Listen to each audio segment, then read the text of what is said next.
Hey guys, what's up? This is Bharat, and we finally got the LG Q6, and we didn't just get one, we got two LG Q6 devices, and we're going to be giving away one of these LG Q6 devices hopefully by the end of this video. So stay tuned to find out more, and let's quickly get started with the unboxing. So the LG Q6 has been launched in India for a price of 14,990 rupees. It is available in a bunch of colors, including the black, platinum, and the gold color. We've got the black color over here. I'm going to quickly cut through the box and see what all is inside.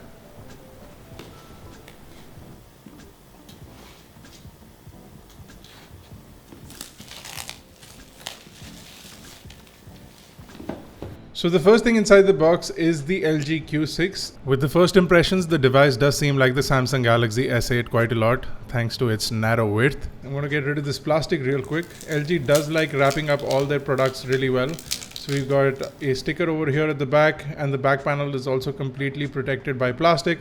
I'm going to get rid of that. Now the back panel is completely made out of plastic, and it's also very prone to fingerprints. So you can easily leave fingerprints and smudges on the back. Since it's not going to be a pretty sight, I would recommend a case or some sort of a back protector for the LG Q6. That's the display over there. Really nice. I'm going to place it to the side for the time being, and I'm going to go further in and see what else is inside the box. So once we move in, we do get a bunch of documentation over here. You also get this new style SIM ejector tool, which seems to be the norm.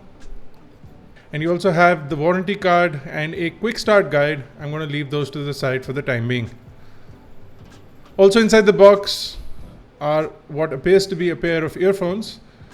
These are not in-ear style earphones. They're pretty standard in terms of quality. They have good output, but if you're considering music or using this device for music playback, I would recommend that you get your own headphones or earphones. You also get a standard USB to micro USB cable, so there is no USB Type-C. And then you also have a charger, which is a pretty hefty looking big charger, but it's not a fast charger. It's got 5 volts and 1.2 amps. Pretty standard stuff, nothing special going on with the charger. It does look like it's 2 parts, but it's actually just a single charger. That is basically everything from the box of the LG Q6. It's time to take a look at the device itself. So over at the front, you do get a 5 megapixel sensor along with the earpiece that's right over there. And then you also have this 5.5 inch display. Now this is an IPS in-cell touch capacitive display with a resolution of 2160 by 1080p, which is due to its 18:9 aspect ratio. You also get 442 pixels per inch. So for the size, it's a pretty dense display. You also get a 16 million color support with the display. Now below that is just a bit of chin, and it's got the LG logo. Now, despite the fact that the phone has an edge-to-edge or a claimed edge-to-edge display, there is considerable amount of chin as well as forehead above the display, and then you also have some bezel around the display itself. So it's not as clean as, say, the LG G6 or the Samsung Galaxy S8, but it's a step in the right direction, of course. At the bottom of the device, you do have a 3.5mm headphone jack and the micro USB port along with the main microphone. You do see one antenna line over there as well.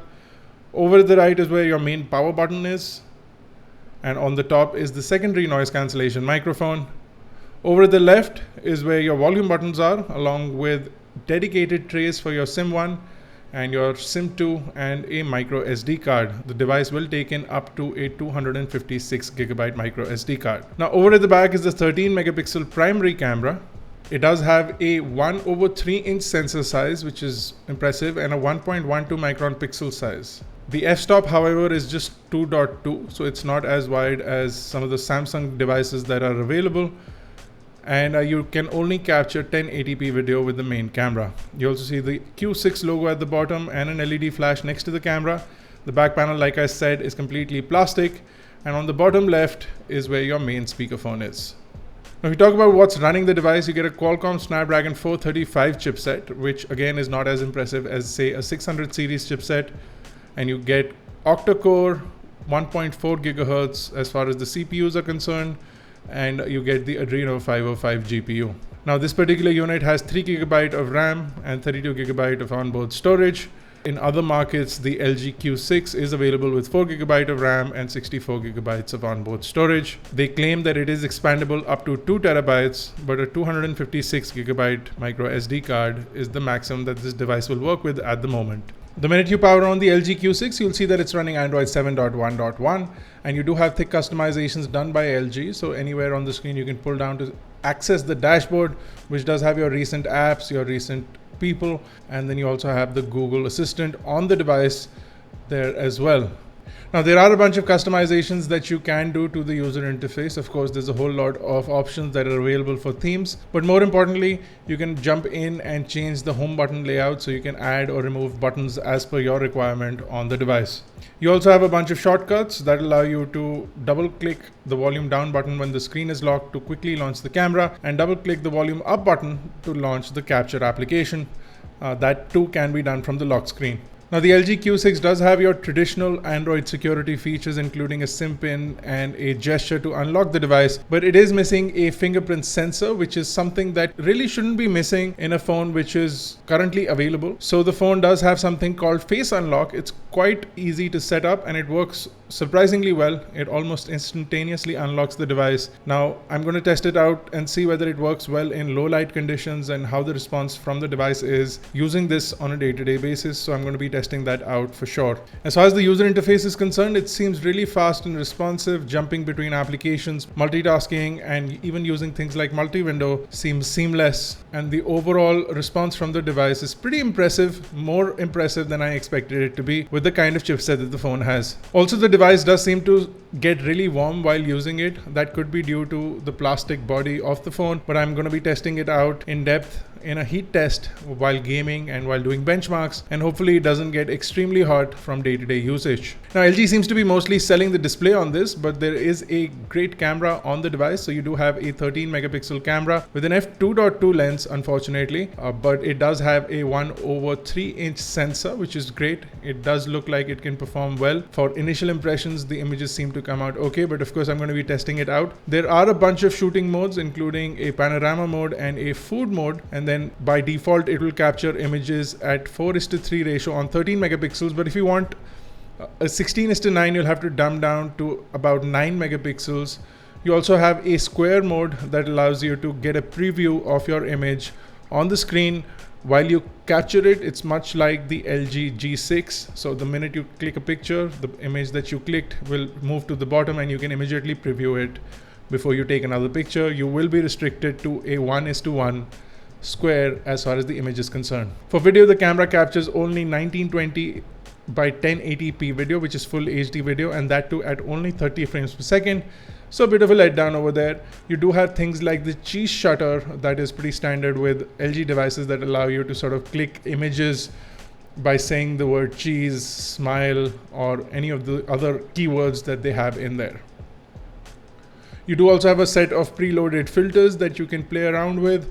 And the front camera has a bunch of nifty features as well. It does have an extra wide mode that allows you to pull out even further and capture a whole lot more detail in the camera. Now again, all of these are preliminary features and I'm going to be testing those out for you guys in a later video. So if you have any special requests for the LG Q6, do let me know in the comment section below. Now, like I said, the device seems really comfortable in the hand and it seems to be doing a pretty decent job of performance.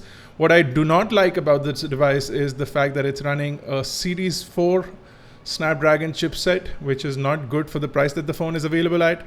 The fact that it only has a micro USB and not a USB Type-C is definitely disappointing. And one more thing that I do not like about this phone is the fact that it's lacking a fingerprint sensor. Now I have to see that if face unlock will work with, say, an image, and if it does, then it completely defeats the purpose. But if it doesn't unlock with an image, then it's something that we can possibly use. Also, the phone has a 3000 mAh battery and it does not support any form of quick charge, which is also disappointing for the kind of price that we are paying for the phone. Still, the display is gorgeous and that is going to be one of the key selling points of the LG Q6.